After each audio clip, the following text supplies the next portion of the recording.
I had it. I just hadn't opened it. That's all. Oh, okay. Well, hello, everyone. Today is Wednesday, April the 26th, and we are continuing our study of A Course in Miracles. We're in the final few paragraphs of chapter 2, so we should be finishing this up very soon. So, but right now we're still in chapter 2, the separation and the atonement. And we are in section 8, the meaning of the last judgment. And we're going on paragraph 2 today. We'll be reading paragraph 2. Would anyone like to lead us in prayer? Okay, I will. Let's just open our hearts and open our minds and allow the light of our source flood in. Let the essence of that source be infused with our hearts and our minds. We allow our bodies to absorb this energy like we were sponges, filling ourselves to the point of saturation. And as we gain insight into this in today's activities and in today's study, we know that we will be able to apply the understanding of the last judgment into our lives and into our thinking and into our very being. And as we release this love that we have, of this fullness, of this saturation, we release that into the atmosphere, into our homes, into our communities, our nation, and the world. And with that, we say, and so it is. And so it is. And so it is. Okay, Harriet, would you like to start? I can. First of all, I'd like to say hello to everybody. Hello. Hi. And if I can just refresh, as was mentioned, we're in the last few paragraphs of chapter 2, separation and the atonement, and section 8, the meaning of the last judgment. The last judgment is one of the most threatening ideas in your thinking. This is because you do not understand it. Judgment is not an attribute of God. It was brought into being only after the separation, when it became one of the many learning devices to be built into the overall plan. Just as the separation occurred over millions of years, the last judgment will extend over a similarly long period, and perhaps an even longer one. Its length can, however, be greatly shortened by miracle, the device for shortening but not abolishing time. If a sufficient number of, let me start that again. If a sufficient number become truly miracle-minded, the shortening process can be virtually immeasurable. It is essential, however, that you free yourself from fear quickly, because you must emerge from the conflict if you are to bring peace to other minds. The last judgment. And I think we talked about that in our last session. Mm-hmm. And we find that the last judgment, it's, how do we see it as,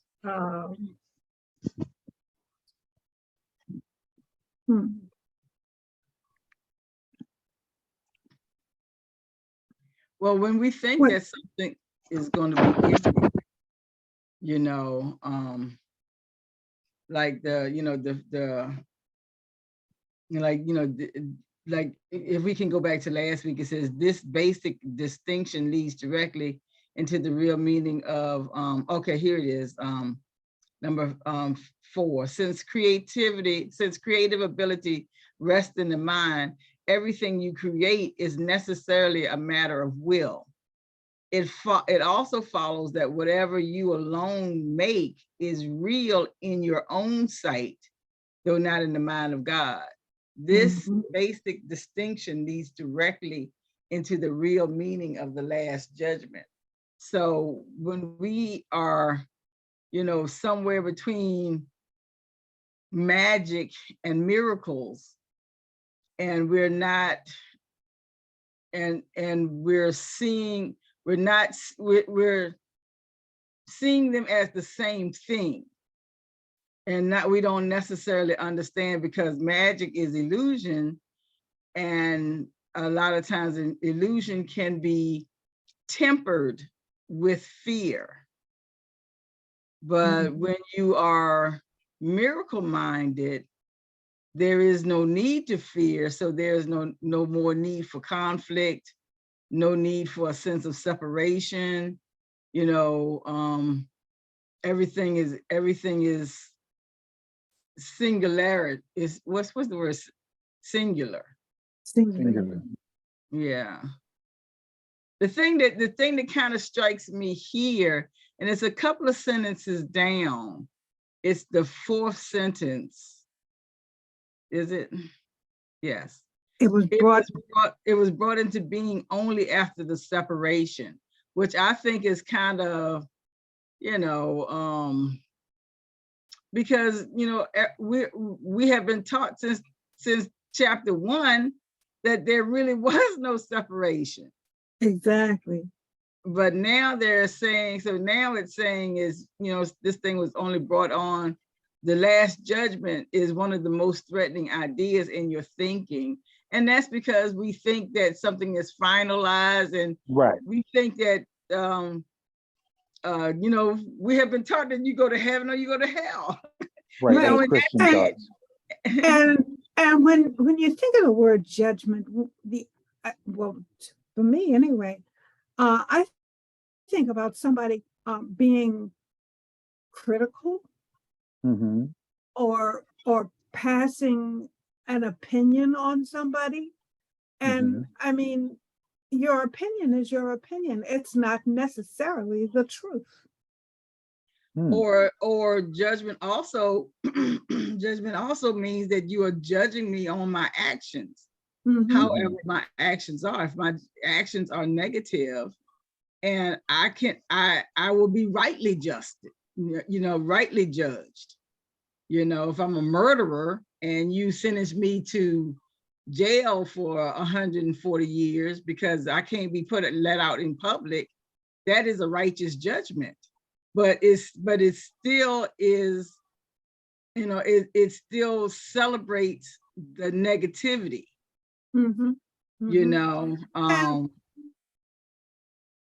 Oh, and I was just gonna finish up by saying, when we often find it hard to see negativity within ourselves. That's generally something that we don't want to see in the first place. Unless we don't love ourselves. Right. Yeah. And there still be, there might be a whole lot of reasons for whatever it is, Right. Well, it's because think about a baby. When a baby is first born, everybody showers it with love. But as that child gets older and begins to develop and think for themselves, very often I've heard adults say, that child is bad. or, say negative things about the child. So then you begin to feel less than, let's just say less than. Mm-hmm. Okay. And to me, that is not the way to talk to a child. Right. Because if you want that child to turn out good, you have to, I'm not going to say overlook Mhm. their, what we might term naughty deeds or Mhm. naughty behavior, But but words have power. let them know that, that kind of behavior is unacceptable. I love you, but I don't love the way you are behaving or you're acting. Mhm. And I think that is so important that we make that distinction, especially when we're dealing with children. Right. And the sooner we learn to treat children as human beings, which they are, Mhm. and realize that your 20, 30, 40, 50, 60, 70-year-old life experiences are that what that child has experienced in, say, the first 5 years of their life. Right. It's not even a drop in the ocean compared to the experiences and what you have learned as you have gone through life for whatever, however long you've been here. Right.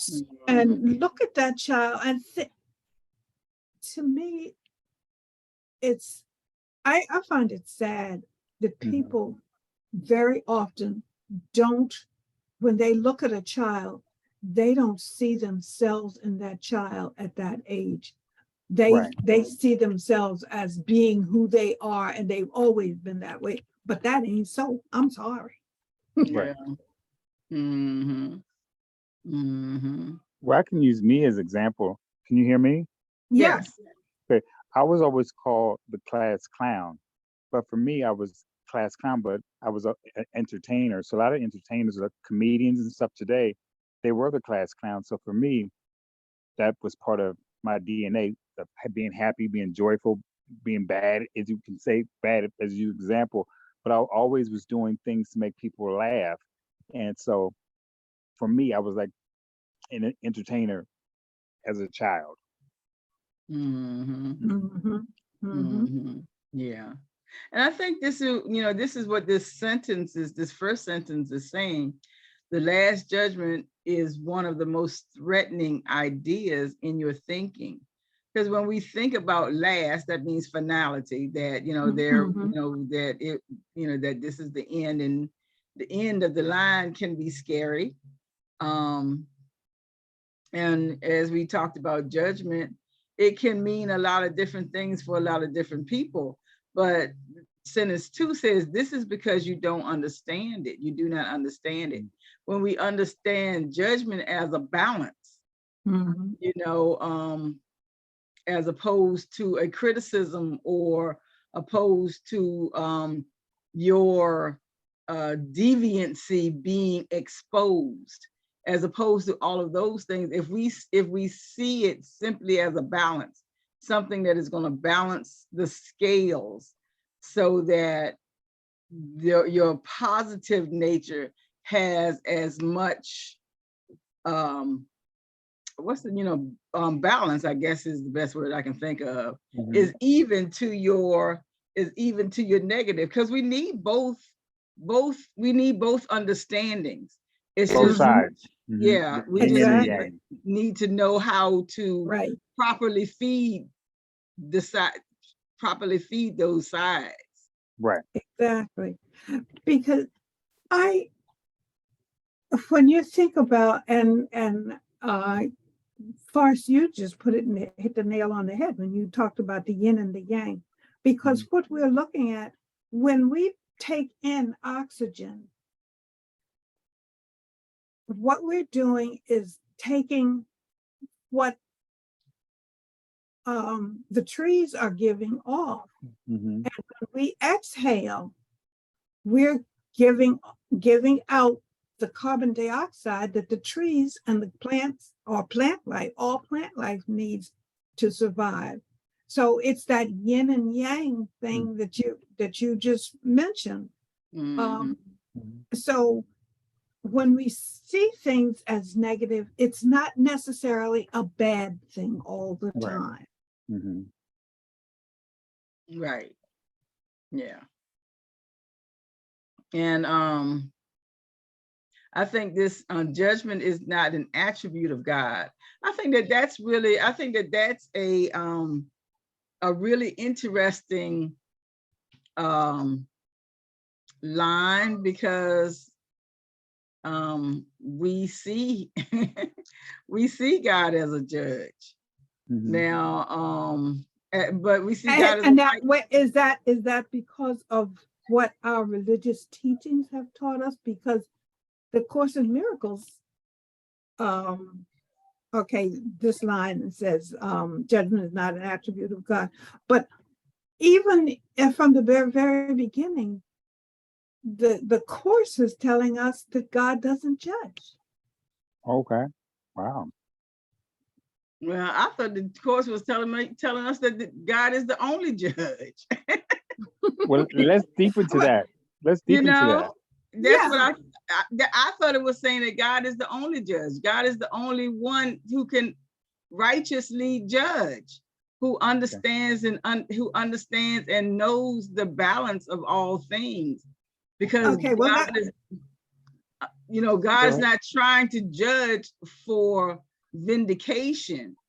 God is judging for balance. Right. okay, all right. Because I was looking at the idea of God being judged, not being a judge, saying God doesn't judge anything, because the Course is telling us that whenever we, to use the word that is used in most cultures, sin, Or fall short. yeah, he forgets it. He forgives us. And it is we that have to forgive ourselves, which is causing the problem. Because if we don't forgive ourselves, then then that's where we have a problem. But God looks on us as his children. He sees us as one. And whenever we fall short, Mm-hmm. he's forgiving. And to me, So I don't see that as being judgmental. Okay, I don't see that as judgment. well, that's My personal view. Okay. well, I think that's why it says here, this is because you don't understand it. When everybody has a different vision or a different connotation of a word, and we're not, we're not necessarily in a tune with it. Because I mean, am I mistaken? Because I really thought that the Course teaches that God is the only judge, and you're saying that the Course teaches that there is that God does not judge. Wait. That's okay. Look at that first sentence. The last judgment is one of the most threatening ideas in your thinking. So that is how I'm thinking. And my thinking and your thinking are from two different vantage points. Yeah, that's what I'm saying. And that's good. That's what I'm saying. Yeah. So which one does? So what is the Course teaching?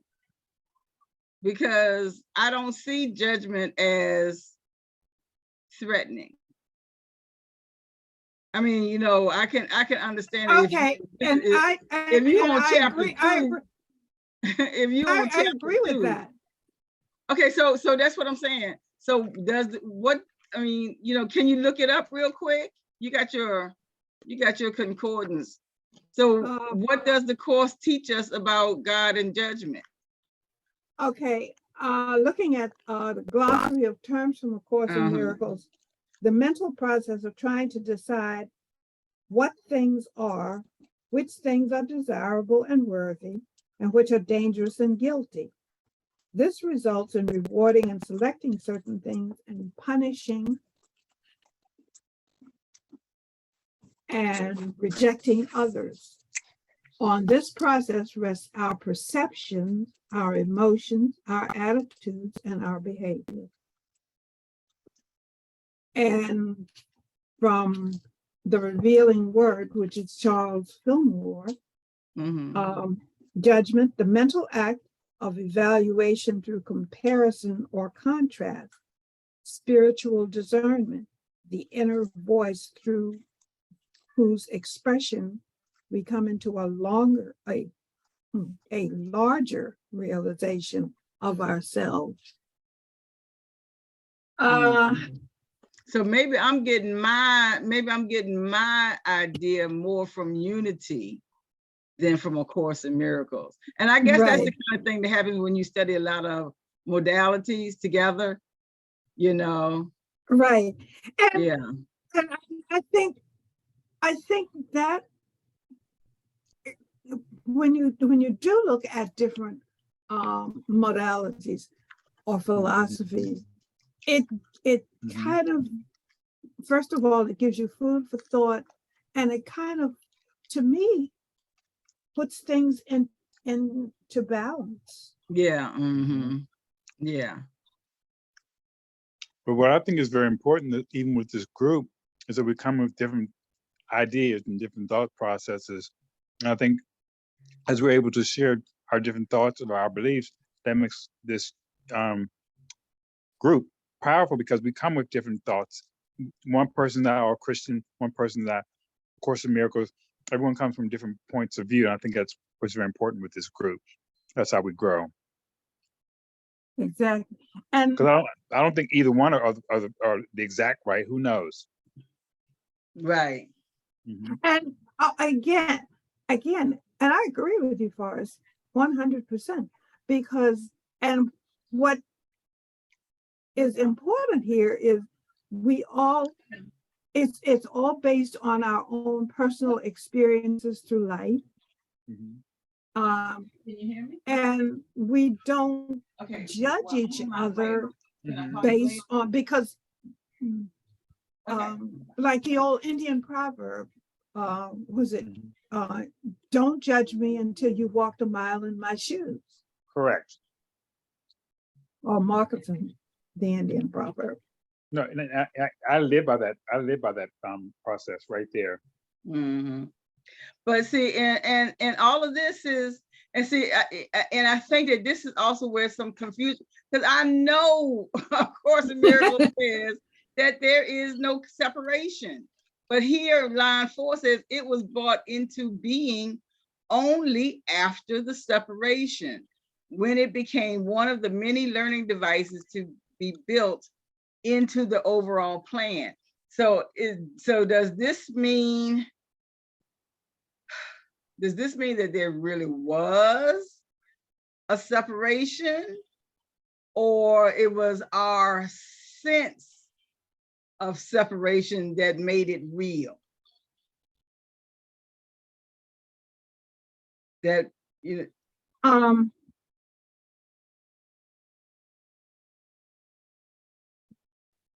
Okay, when we look at the Bible, they talk about the separation as that time in the Garden of Eden, when Adam and Eve, chapter 3, the third chapter, took that. Beginning of the book.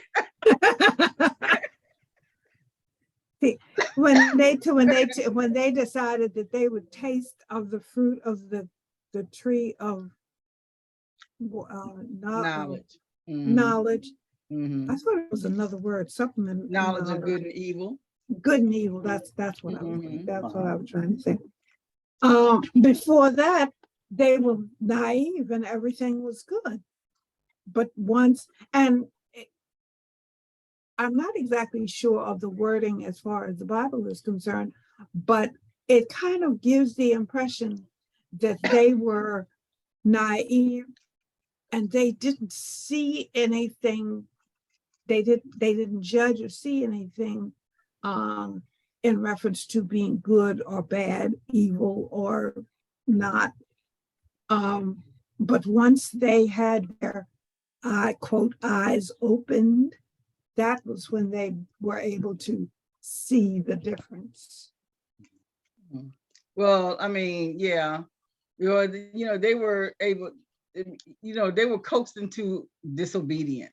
But the thing is that, but the Bible always states from the beginning that there has been separation. From the beginning, there's been separation. You are separated from God. So that's a clear statement. Whereas I'm saying, of course, in miracles, from my, we are all one. Yeah, that we have never been separated, unless I'm seeing that from a different perspective too, the same way I was seeing judgment from a different perspective. So I guess maybe I'm just mainly trying to figure out why the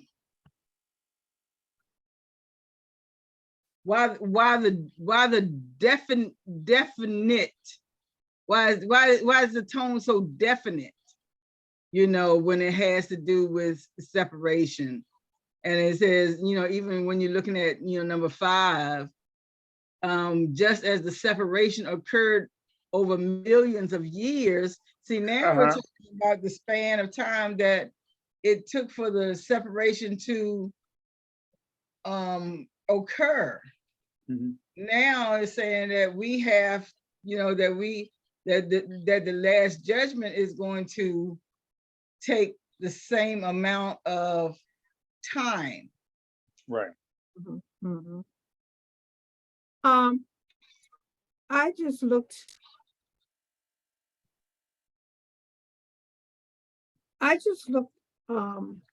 at the glossary of terms from A Course in Miracles, and this is how they are defining the separation. Okay. The event in which we apparently separated, and that's interesting you use that word, apparently. Okay, apparently. Good. Separated from God, which gave birth to the entire phenomenal universe, including form, time, space, and perception, and which the mind reenacts in nearly every instant. The apparent split with God, for which the atonement is the reconciliation or remedy.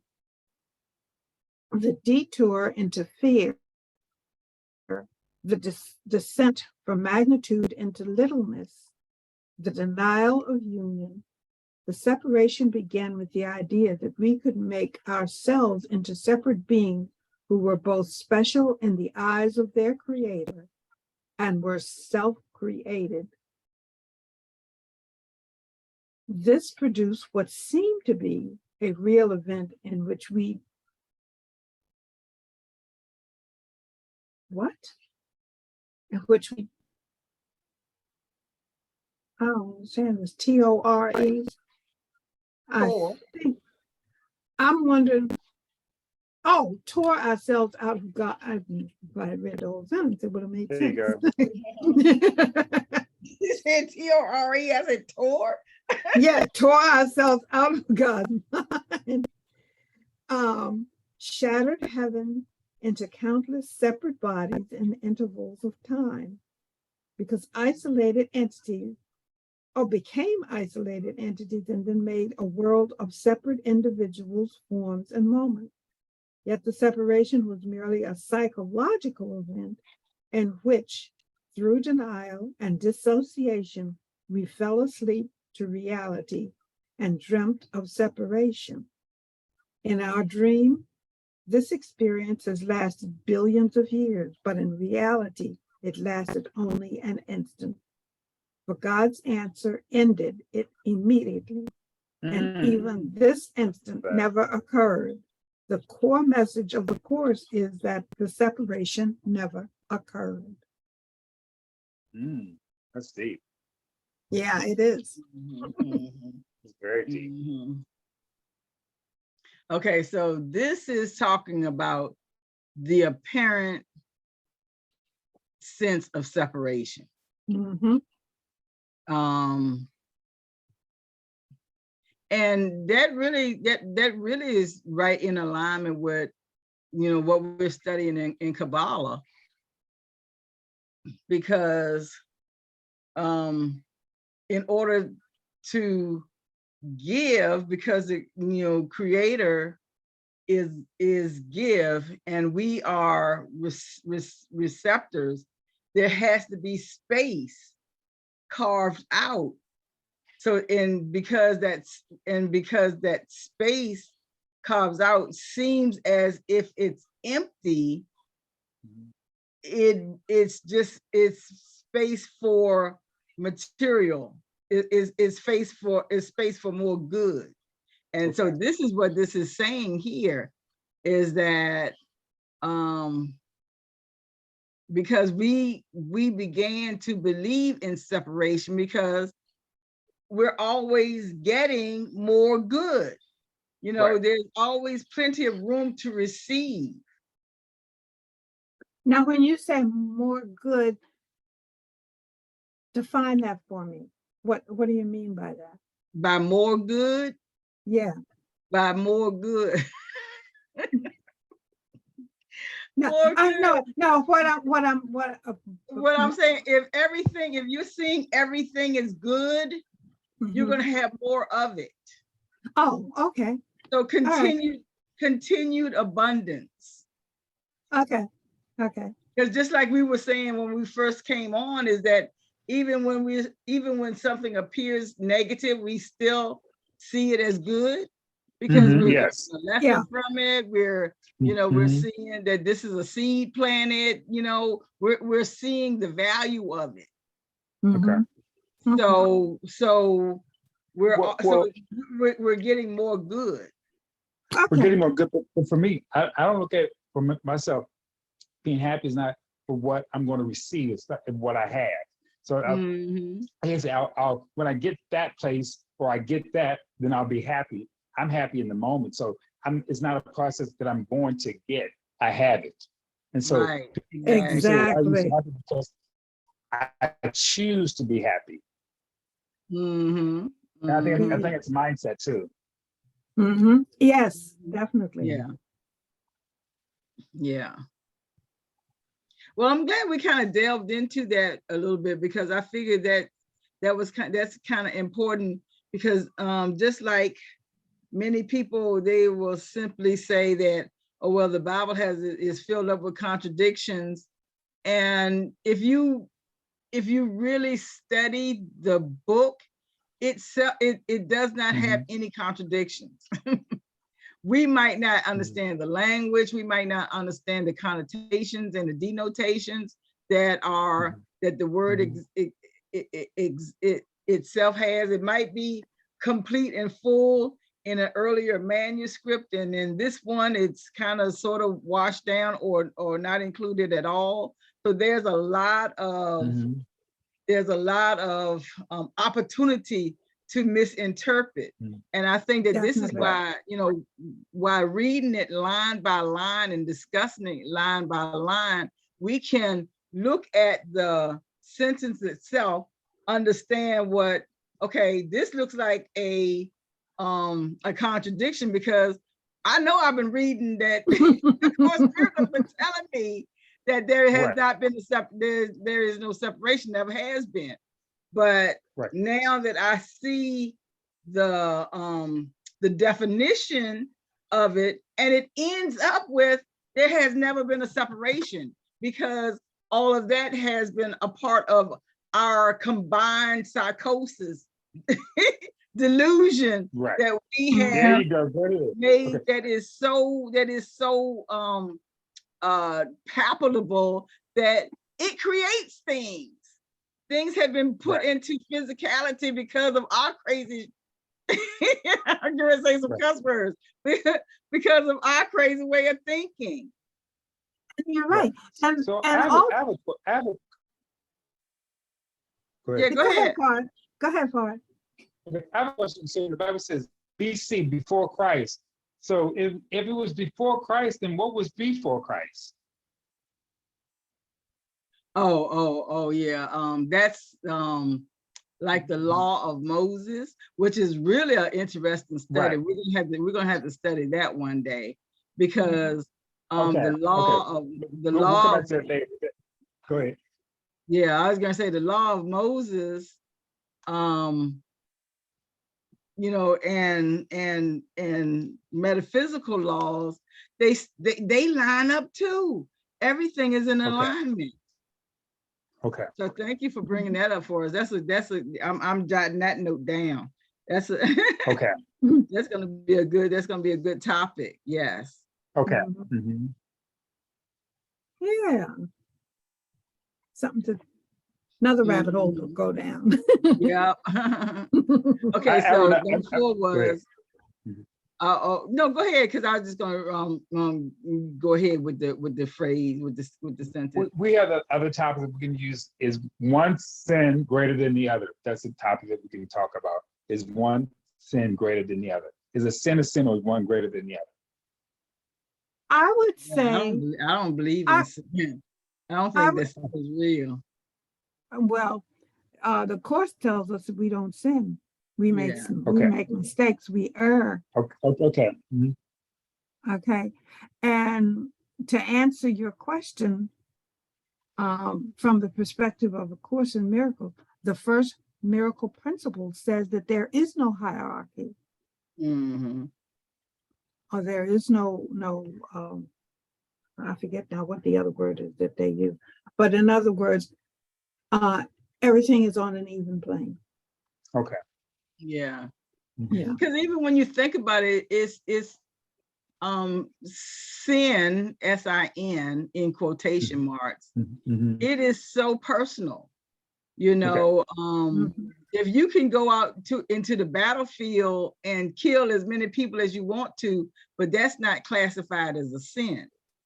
But if you kill somebody who broke into your house, now that could be classified as a sin. Okay. So it really it's so very personal. Okay. And when we and I think that right there is that part of judgment, because some things are to go along with the law. Okay. The law say whatever your state law, your local law, your national law is, yeah, we are judged by those things, but that's not the same type of judgment that our essence requires. And I think that we think the same thing. Okay. We think that if we are a murderer, then there's no way in the world that murderer can get to heaven. And it's not it. One thing is, a can of beans and some oysters in the ocean. They're two different things because of individuality. Right. And as you were talking, two things came to mind. Number one, you talked about going on the battlefield and then killing somebody who broke into your house with the intent of trying to do you harm, and you protecting yourself. But, and in a sense, now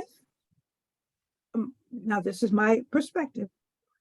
When you read about the wars and the battles that are documented in the Bible, and then you think about the law, the 10 Commandments, the laws of Moses.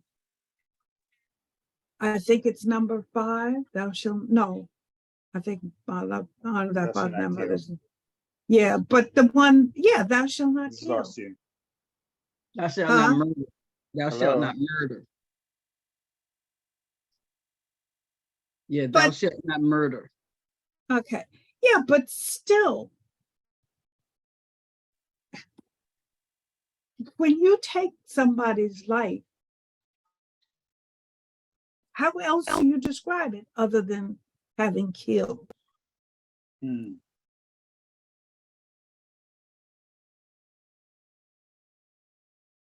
Well, And the other thing, that which is kind of an aside, not really part of this, but the thing that always puzzles me, and it amuses me as well, is when you read about somebody owing somebody money or being in debt to somebody, and then they're put in jail because they do owe somebody money and they can't get out until until they pay the debt. Now, how are they going to pay the debt if they're locked up behind bars? Right. Uh-huh. Like I said, it puzzles me and it amuses me because it just don't make no sense. And then they have to. What's so funny that you say that, Harry, because people in jail, they have to pay to be in jail. They're actually every day they're paying.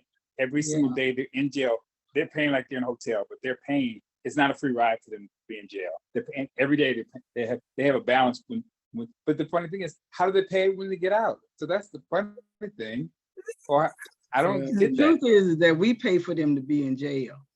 Okay, So, but let's, we can, that's a this different could topic. be another subject for another day. 'Cause Yeah. That's Sorry, that's sorry. a soapbox. Like That's I a said, soapbox like- that I like. 'Cause that one pisses me off. Okay. But anyway, yeah. Different topic. So when we're looking at like 4 says that's what I was saying, is that it's really important to to have this type of conversation so we can get down to the facts of it, so I'm not making stuff up, Right. out of my mind, out of my consciousness. Like I said, I always thought that I learned about judgment from A Course in Miracles, but I actually learned about judgment from Unity, but I was attributing it to A Course in Miracles. And when you go to different places and you're attributing something to something else, it can bring on confusion. And that's why I like the way that we're doing this now, so that we're breaking it down, we're looking it up on the spot, so we can understand what it is that we're talking about, so it makes sense. Okay. And you're doing a great job. Yeah, thank you, Forrest. Thank you. Let's see. Stop. Let's take a moment. So it's good. Let's see, number 5. Did we read 5? I don't think so. No. Just as the separation occurred over millions of years, the last judgment will extend over a similarly long period, and perhaps an even longer one. So are they overlapping? I think so, because each one of us comes to this point where it is our last judgment. I don't have to judge myself on this particular instance anymore, because I don't have any more conflict when it comes to this subject. Once upon a time in my life, when somebody asked me, what did I think about God? And I would not necessarily know what to say or how to say it, because I was thinking one way and I knew that they thought a different way. And but now I don't have to judge myself on that anymore. I know for sure that if somebody asks me about God, first of all, I'm gonna say that God is just simply energy, and I feel comfortable saying that now. So I don't have to judge how I'm going to whether I need to walk a fine line here. So those things like that is last judgment for me. I still have some places where are out of balance, and I recognize that, but I know that by my being in the last judgment in one area means that I'm really in the last judgment in all the areas in my life. Is It's just, do I believe it or not? Okay. And what was that first question you said? What if somebody asked you, It's, what do you think of God? What was it? Yeah. What was that? What was that question that you?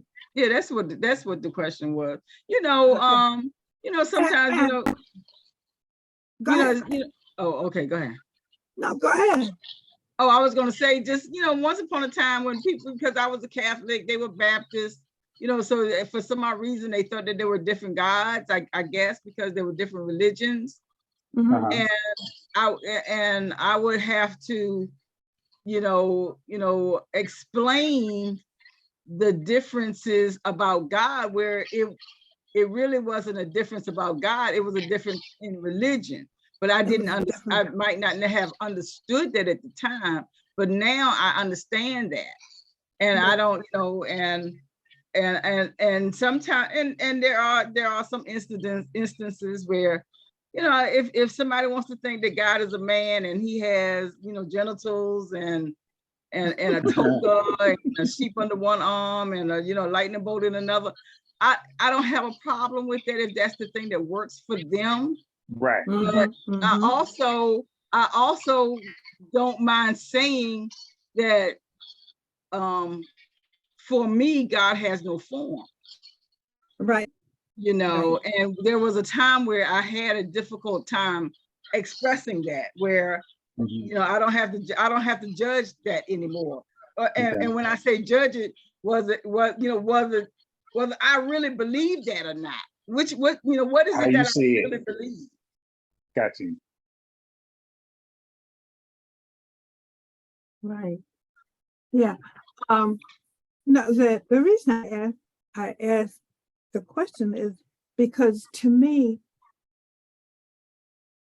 God is, like you said, energy. He's a creator. He's a source. He's a power. He's all of those things that we cannot touch, feel, smell, whatever, the five senses. But at the same time, he is the energy, the power, the spirit that is within all of us. Okay. And if we how do I want to put this? All we have to do is believe in it and know that that power is within us. We can walk on water. Right. Yeah.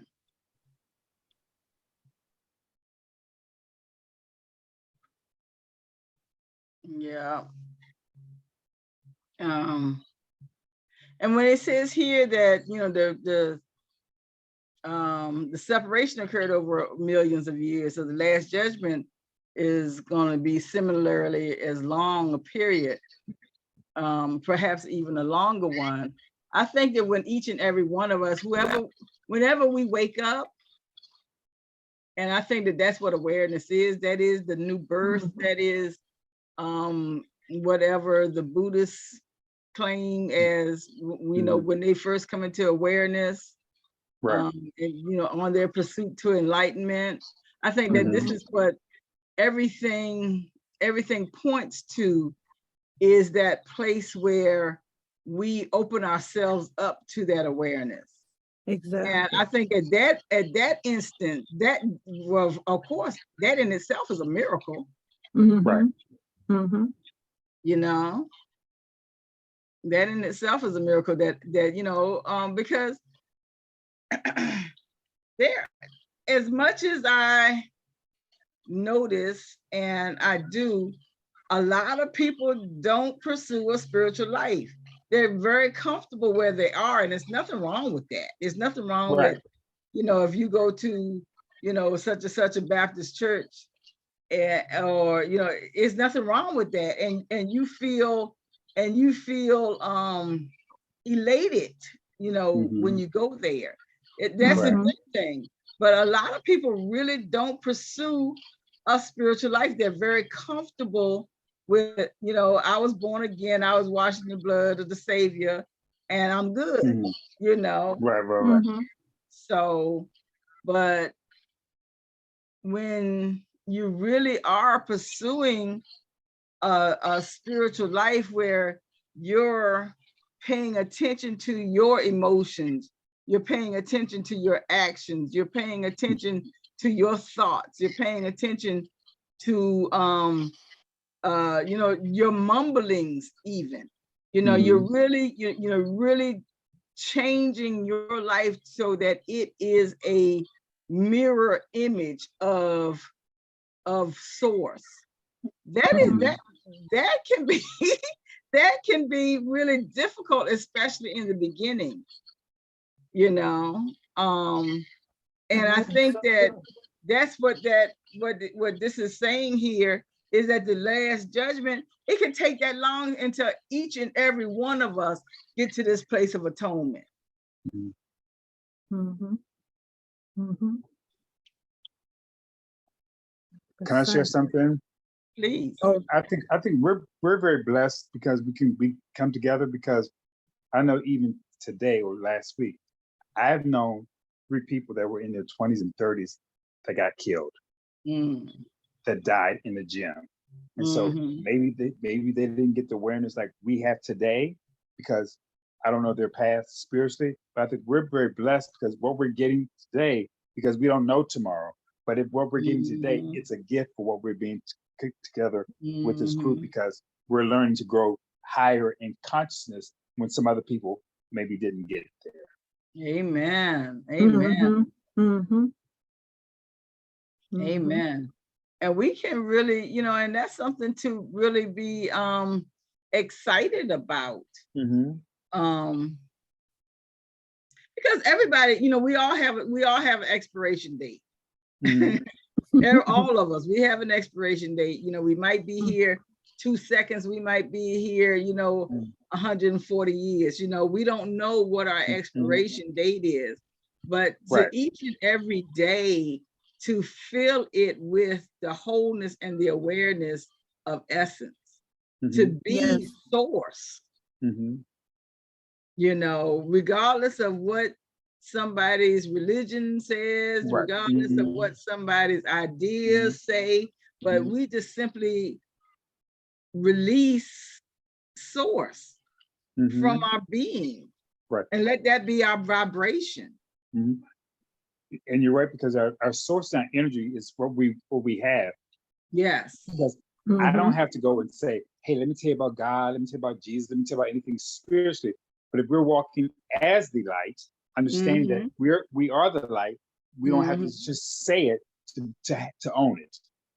Exactly. But when Yes. it's time to Don't do it, I don't show up, don't. and but when it's time for me to do it for that particular person, God will tell me when it's the right time. But I don't make it say, hey, let me go out today because I'm gonna do this. Like the people knock on the door, like with a Jehovah's Witness. I'm not that type of person. But if I Mm-hmm. am the light, which we are the living light of God.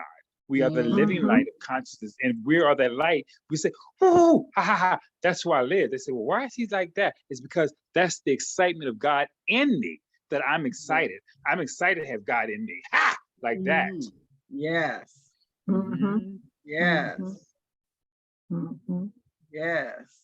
I That just want to is share that. so I didn't true. want to get off topic, but I just want to share that. You were That perfectly on topic. right Okay. on. Okay. Right. Okay. On point, really. Okay.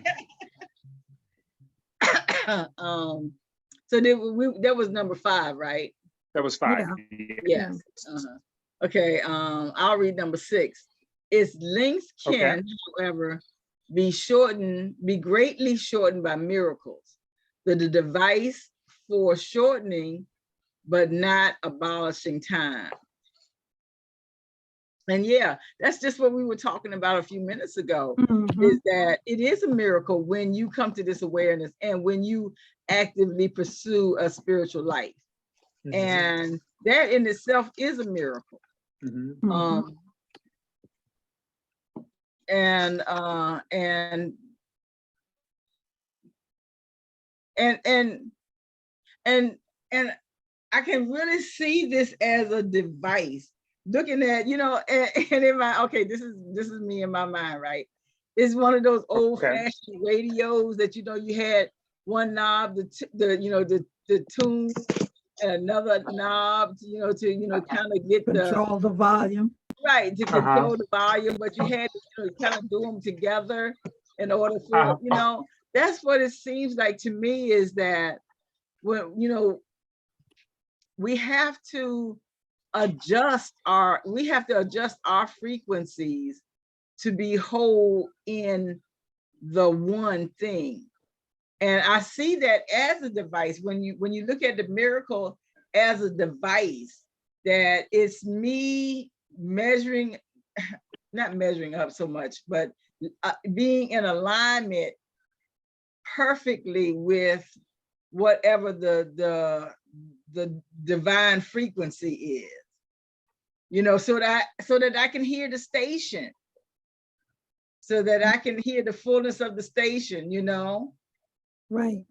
Yeah. And with the old-fashioned radios where you did have those knobs where you turn, what would happen is you would get interference sometimes between, you know, if you're trying to tune into one station, for some reason or other, you get interference from another one, and right. you weren't getting the message from either one clearly. Or you weren't getting a clear message from either one. It was kind of muddled. But if I had enough patience, you know, I could find something that satisfied me, or something that I would, you know, that I was looking for. And I think that this is what this is saying, is that it will shorten time, but it doesn't abolish it. It's not going to get rid of time. Right. You know, I think all of us is going to have to get to that point. You know, I think that point is coming. I think that point is coming, but you know, I think that, you know, everybody is, you know, still being, you know, still letting go a little bit at a little bit at a time.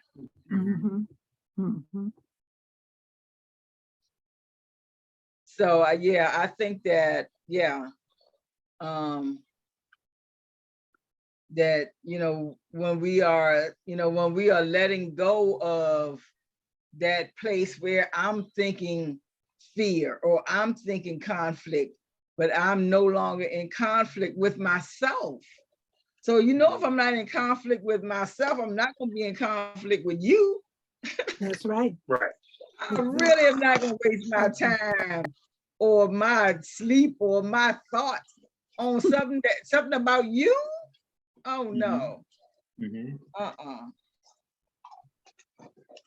And I think that that's really what it has a lot to do with. Number 7, if a sufficient number became truly miracle-minded, this shortening process can be virtually immeasurable. Well, shoot, we just said that. Yeah, we did.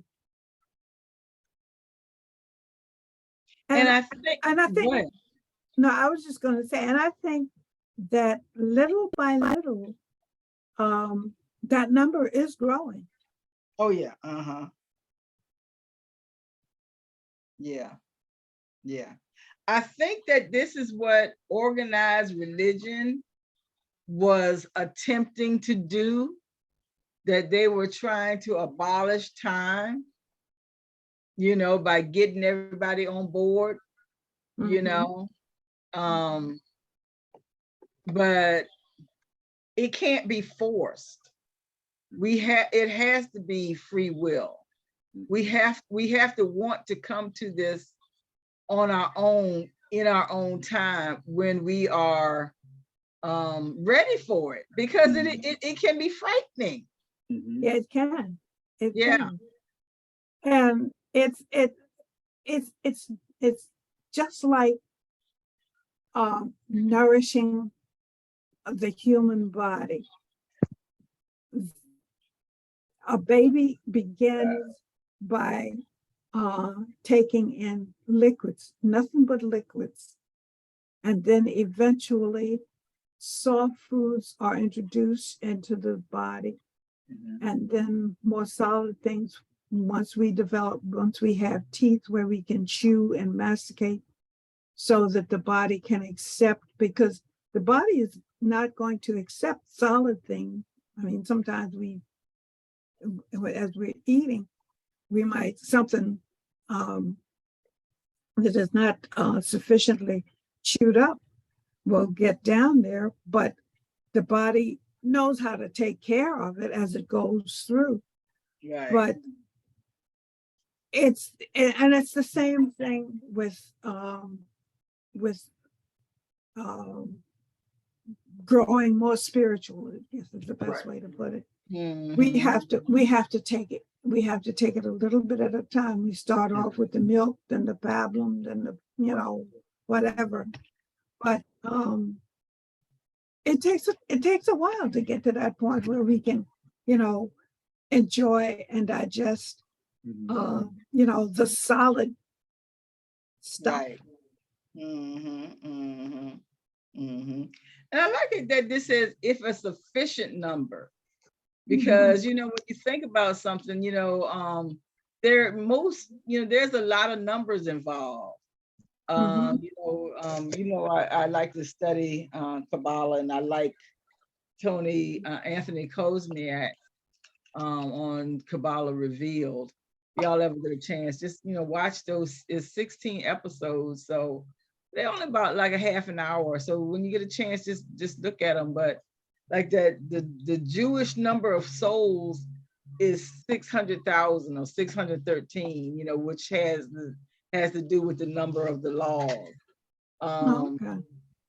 Many religions talk about how a certain amount of people are going to be let into the upper echelons, So, when you look at this sentence here, if a sufficient number become truly miracle minded, this shortening process can be virtually immeasurable.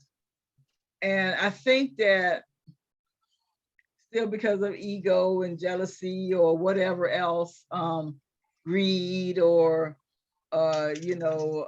whatever can still sometimes stand in the way. But what difference does it matter who the sufficient number is? What difference does it matter? What that number is. I don't need to know if I'm in that number to be to find value in what I know.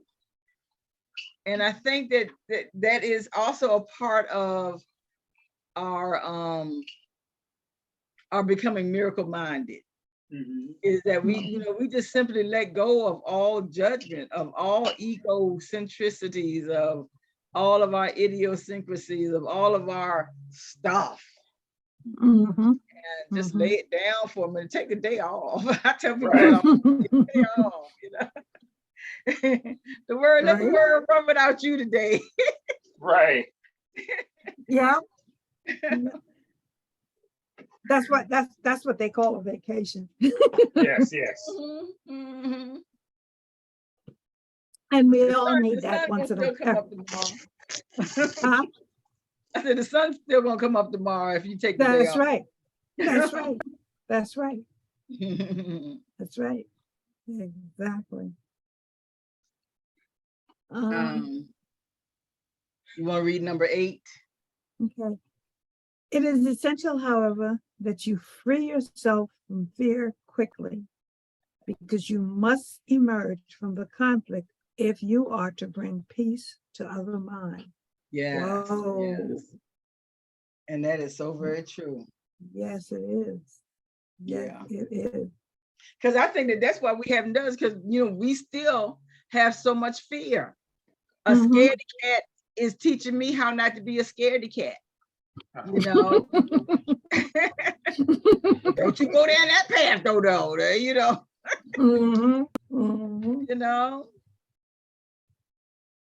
And if we can get to this point where I can let go of all of my fears, because what's the worst thing that can really happen? The worst thing that can really happen is that I die. As if And that you don't wake up tomorrow. Right. And that's going to happen one of these days anyhow. That's right. That's But going to the happen good- anyway. the And good it, news- it's not something I think about. It's not something that I worry about. It happens when it happens. And guess what the good news is? We What? always know if it's reincarnation, guess what? This life is this life, but the next life will be the best life because we had to go through this life for us to be graded to the next life. Mhm. Exactly. So I look at death as like, okay, it's gonna happen, but hey, I'm gonna come back better because whatever I went through this time, I sure was Ex- able to get back on board and connected to God on this journey. Exactly. Exactly. Right. So Yeah. no, go ahead, Harriet. No, I was just commenting on what Forrest said. That's all. Go ahead. I was gonna say, when it says it is essential, and that's the thing that we need to look at. It's essential that I free myself from fear, Uh-huh. Mhm. you know, because I can't be in fear if I'm trying to save you. And I think that that's what has happened. I don't know about other religions. I can only really speak for Christianity. And that's what has happened with Christianity. We are so afraid that something bad is going to happen to us Mhm. that we have gone and cut people's feet off. You better be a Christian or I'm going to cut your baby's feet off and can't none of y'all run. You know, we're going to put y'all on the cross and we're going to put, display y'all in the middle of the square as a heretic, burn you alive, unless somebody in here say that they're going to be a Christian. Right. I mean, how fearful is that? Right. You know, And so when we come so everything is built into our DNA. So when we come into the religion, out of fear, now I'm still fearful, but I don't understand why. It's just because I was gestated in my mother's belly who was terrified of a God who was really just a dude down the street who could kill me at will if he wanted to. Right. And I'm confusing the two. I don't know how to separate this, murderous pastor, priest, bishop, pope, whatever, from God. So I'm thinking that they're the same thing, but I have to now we all have to free ourselves from past traumas. Okay. Not only in our past, our immediate lifetime, this conscious lifetime, this incarnation, but all of our previous incarnations donations. before that, and the family that we in, because we have to not be, we have to release this, I don't know, agent is the right word, but this agent of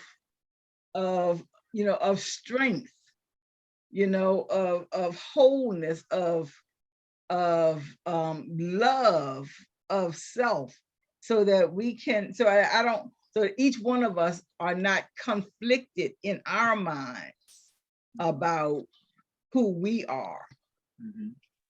I hope y'all understood that. I know I'm I sorry. did. I apologize. Everything you said made sense. We got it. Yeah, we did.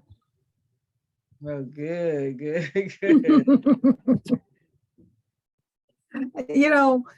Sometimes when we're trying to express ourselves, we might not be able to find the right word, but with whatever comes out,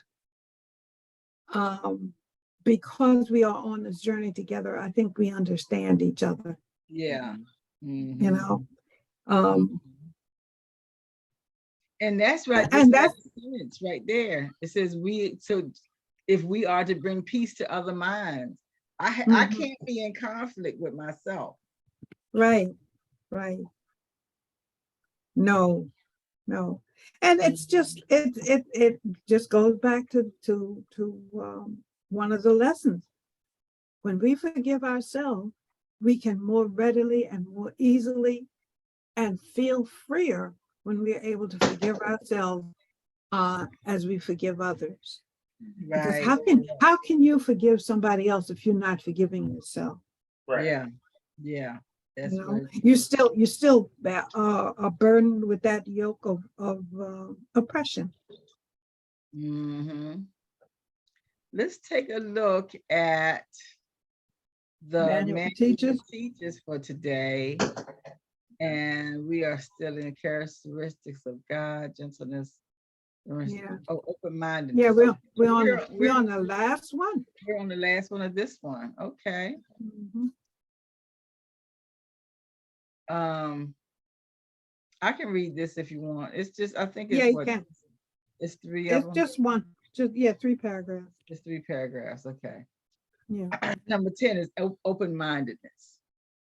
The centrality of open-mindedness, perhaps the last of the attributes the teacher of God acquires, is easily understood when its relation to forgiveness is recognized. Golly, we just got finished talking about forgiveness. Mhm. Open-mindedness comes with lack of judgment. As judgment shuts the mind against God's teacher, so open-mindedness invites him to come in. As condemnation judges the Son of God as evil, so open-mindedness permits him to be judged by the voice of God on his behalf. As the projection of guilt upon him would send him to hell, so open-mindedness lets Christ's image be extended to him. Only the open-minded can be at peace, for they alone see reason for it. But let's just do this one paragraph at a time, if you don't, because we still have a little bit of time. It's Okay. Yeah. 11. I think we can do it though. Mhm. Yeah, I mean, everything we just talked about is right here. It You is. know, It is. yeah. You know how open when we become open-minded, I lack judgment. I'm not gonna judge you on the color of your panties when I got panties on, you know, Or maybe not. or maybe not. What difference does it make, you know? Or maybe not. Exactly, you know, Mhm.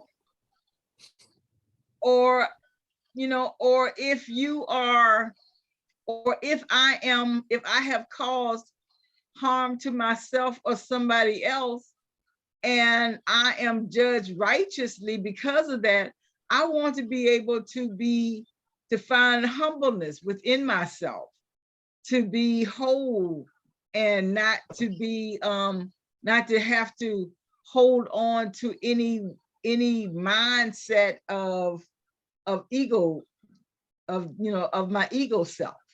Mhm. I want to become my God self. All this, and this is what this is saying, that this is how I combat that. Exactly. Exactly. You know, I like this right here on number 5. It says, I'll read the whole sentence. As the projection of guilt upon him would send him to hell, so open-mindedness lets Christ's image be extended to him. And that's who we are. We are the image of Christ. Right. Mhm. That's who we are. Yes. We are the image of Christ. Any Mhm. comments or questions on that paragraph? I live on that. I live in the image of Christ. I live in the Spirit of God. So I live. That's how I live my life. Mm-hmm. Mm-hmm. Mm-hmm. Harriet, any questions or comments or on this? No, I was just looking through the lessons, because I know there's a lesson that just kind of addresses that whole idea. And it's just, um, uh, the, Mhm. what am I trying to say?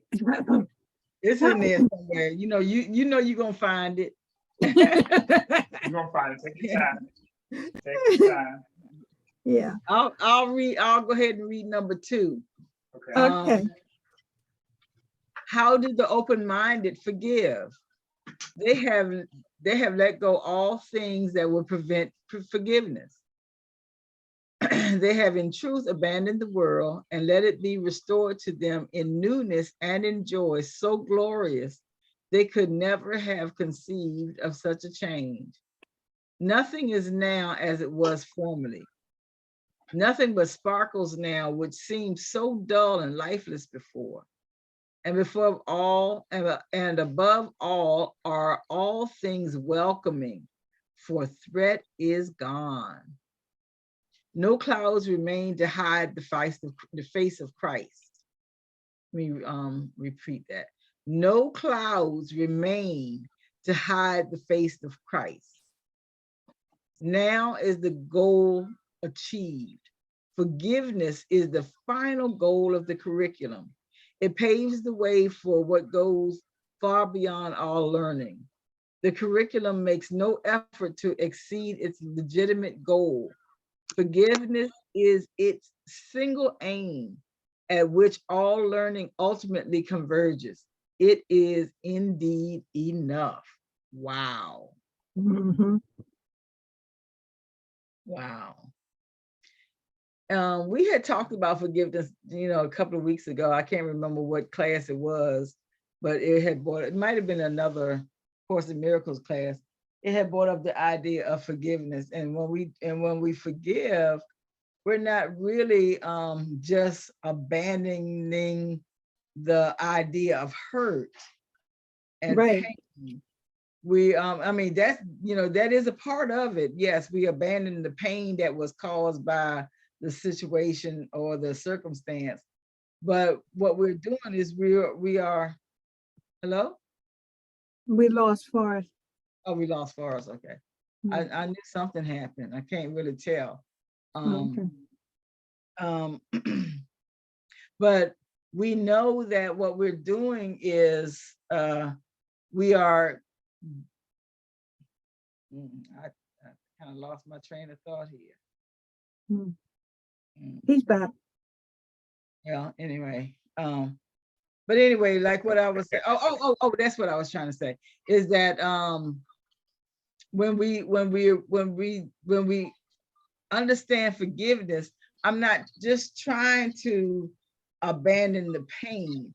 I'm also releasing myself from any attachment to the spiritual essence or the astral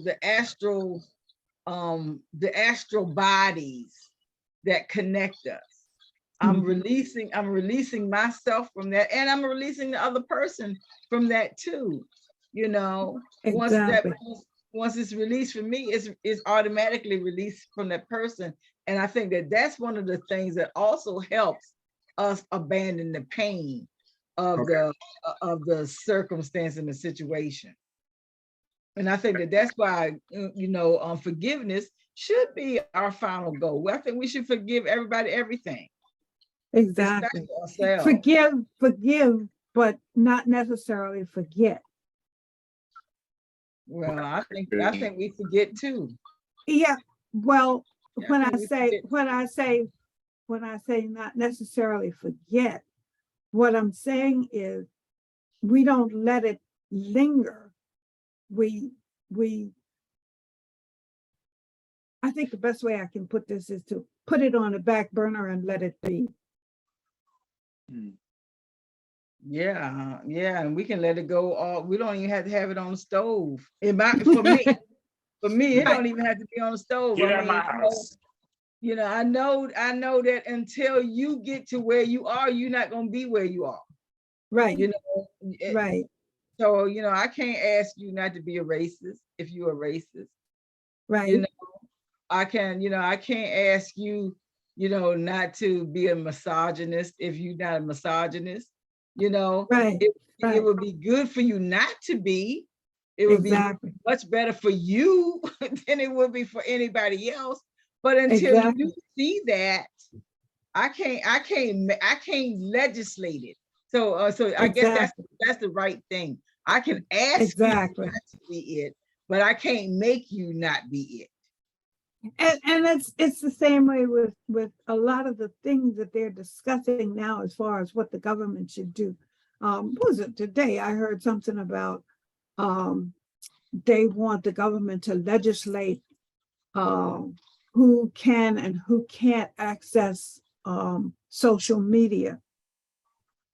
And what they're basically saying is they want to take away the privilege of young people. And in a sense, it makes sense to me. But at the same time, you just have to put some controls on things so that if you don't want your child to um, be a part of social media, set whatever you have up in your home. You don't have any control of what that child sees when they go outside of the home, goes to somebody else's home.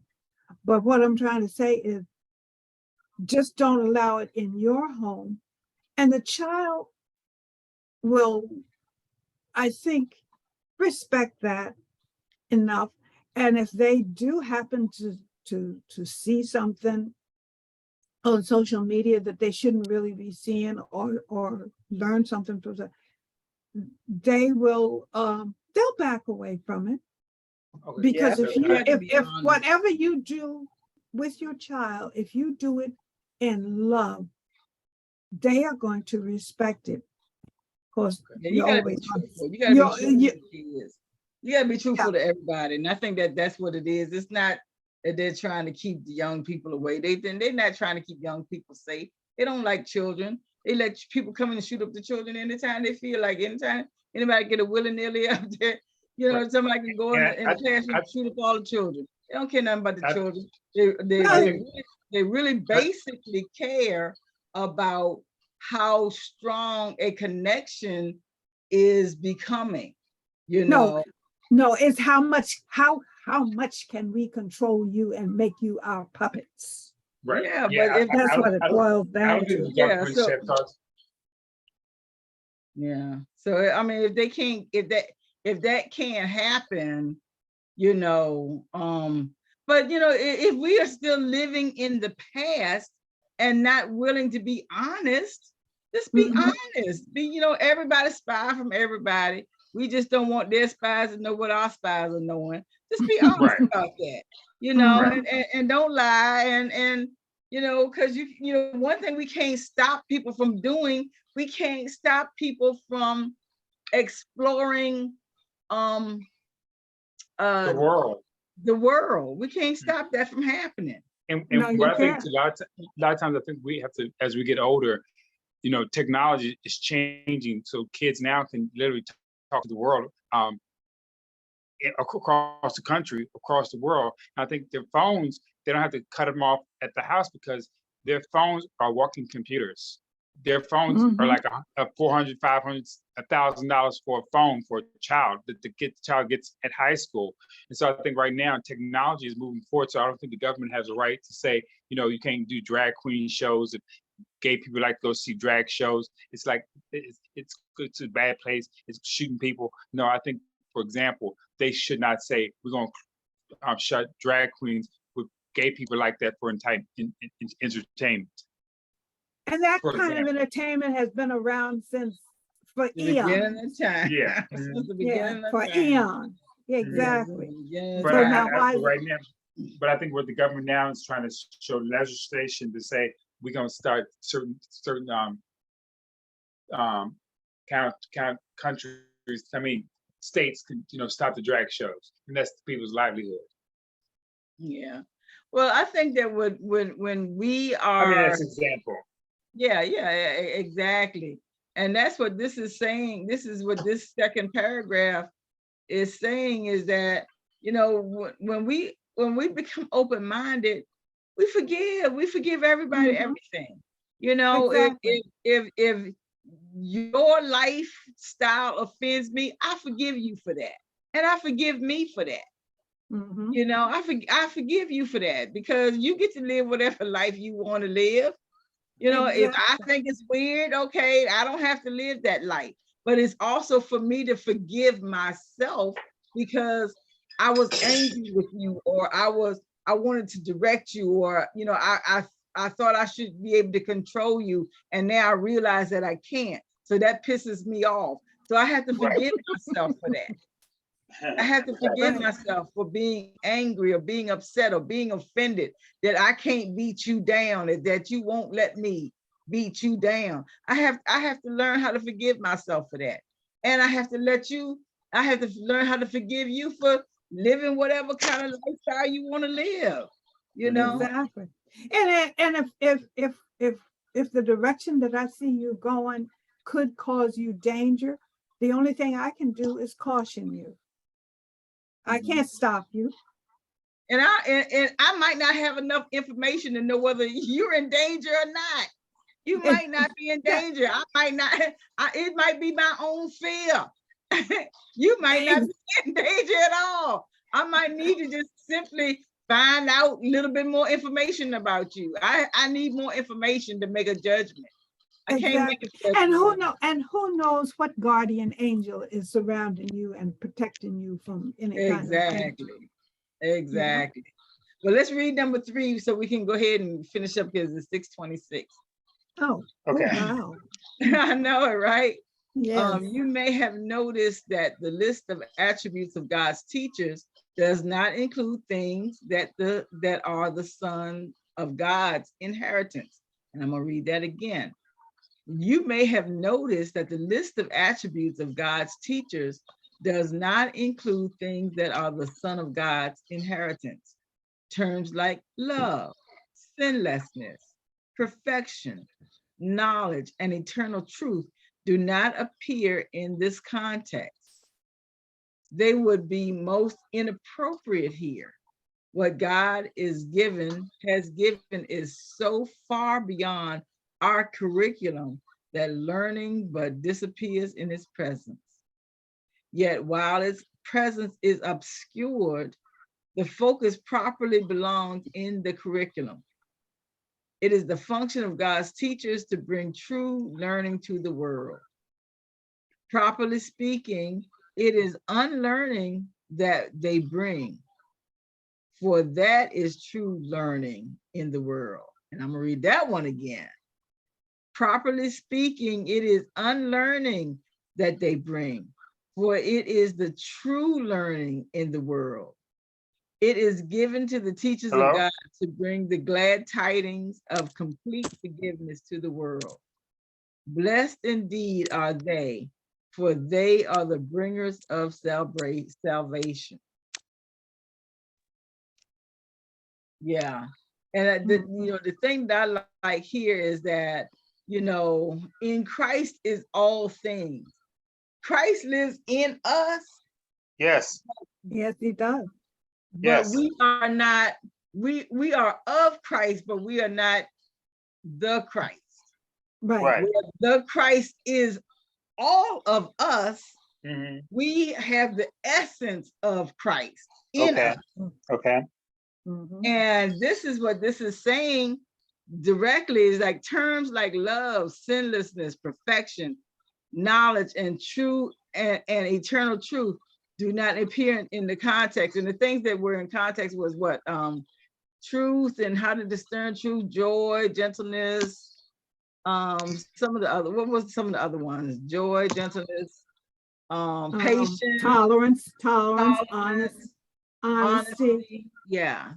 So defenselessness, generosity, patience, faithfulness, and open-mindedness. right. So those are the things, those are the things that these egos need Mhm. in order to Mhm. be in alignment with the Christ. Because love, sinlessness, perfection, knowledge, and eternal truth, all of that is all in the And all Christ. exactly, Yeah. exactly, Exactly. And the important thing is that we must remember we are all students and we are Mhm. all teachers. At the Right. same Beautiful. You time. couldn't say it any better. At the same That was time. powerful. Yes, this was a really, really good session. It Yes, it was. was. I enjoyed this session, y'all. I really did. Oh, Always do. look, man, I done messed up with my hair so much. I don't know what it looked like. Yeah, I've been doing this the whole, I've been doing this the whole session. So I come on here looking like Frankenstein's bride. But yes. This has been a really, really good session. I learned a lot from today's session. So I can go ahead and start our round table. Okay. Some of the things that I got from today's session is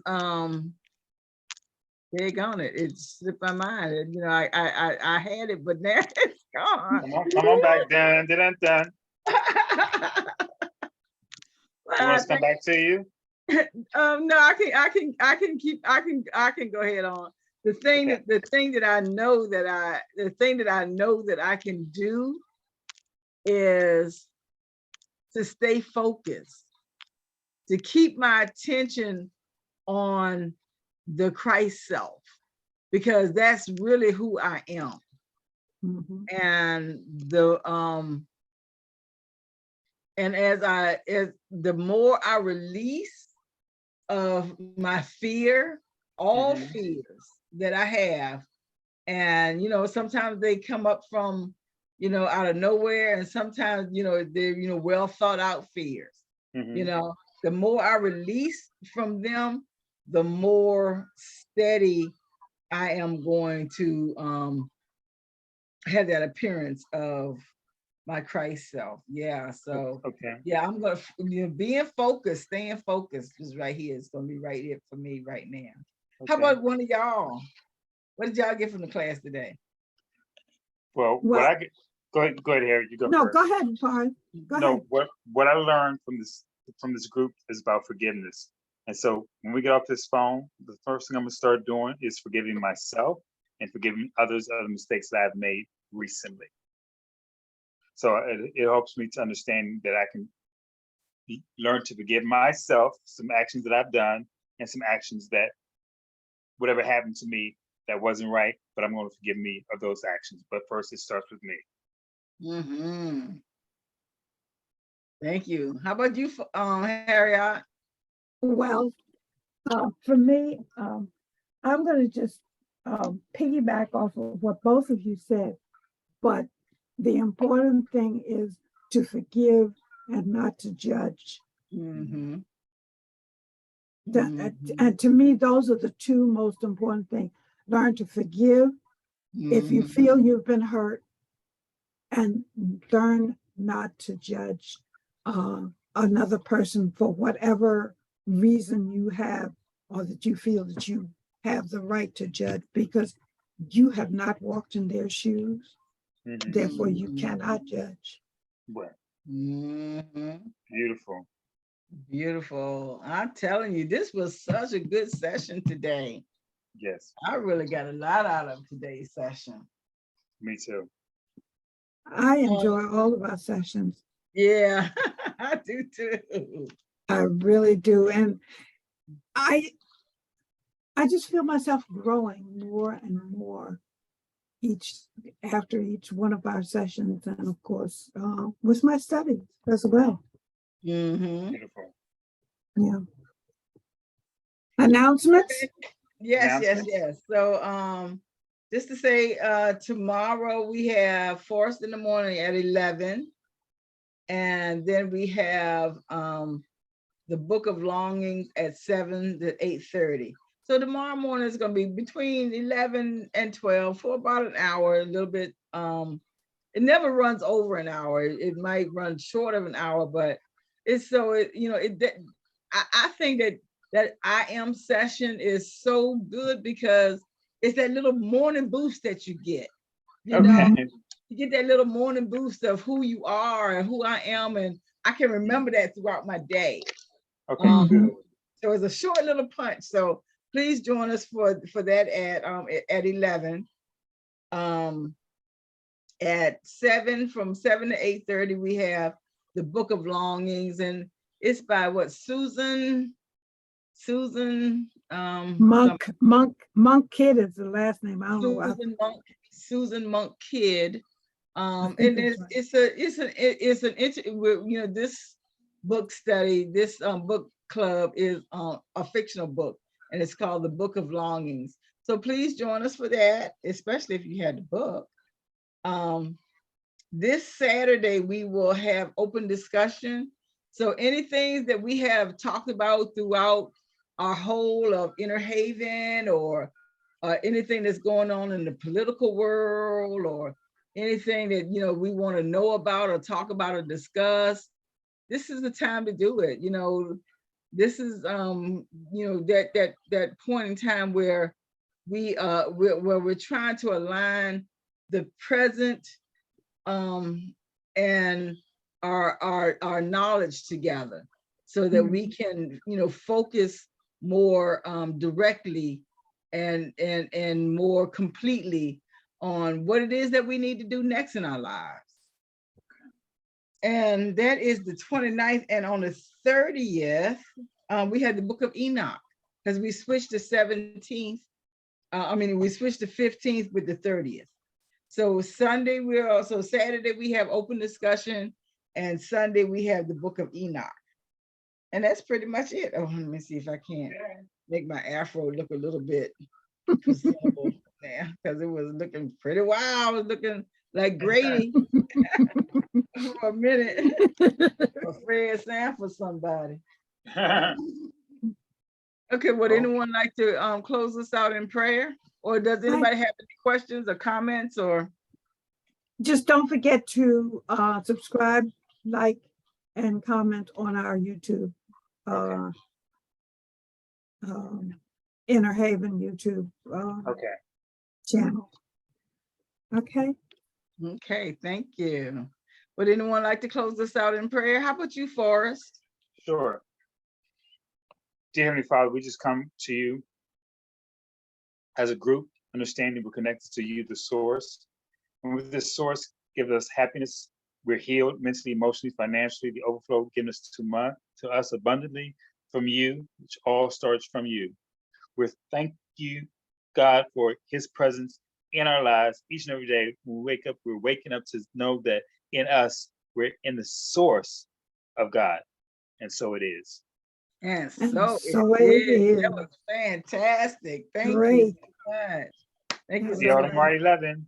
All right, bye, everybody. Good night. Love you. Love you all. Bye. Bye all.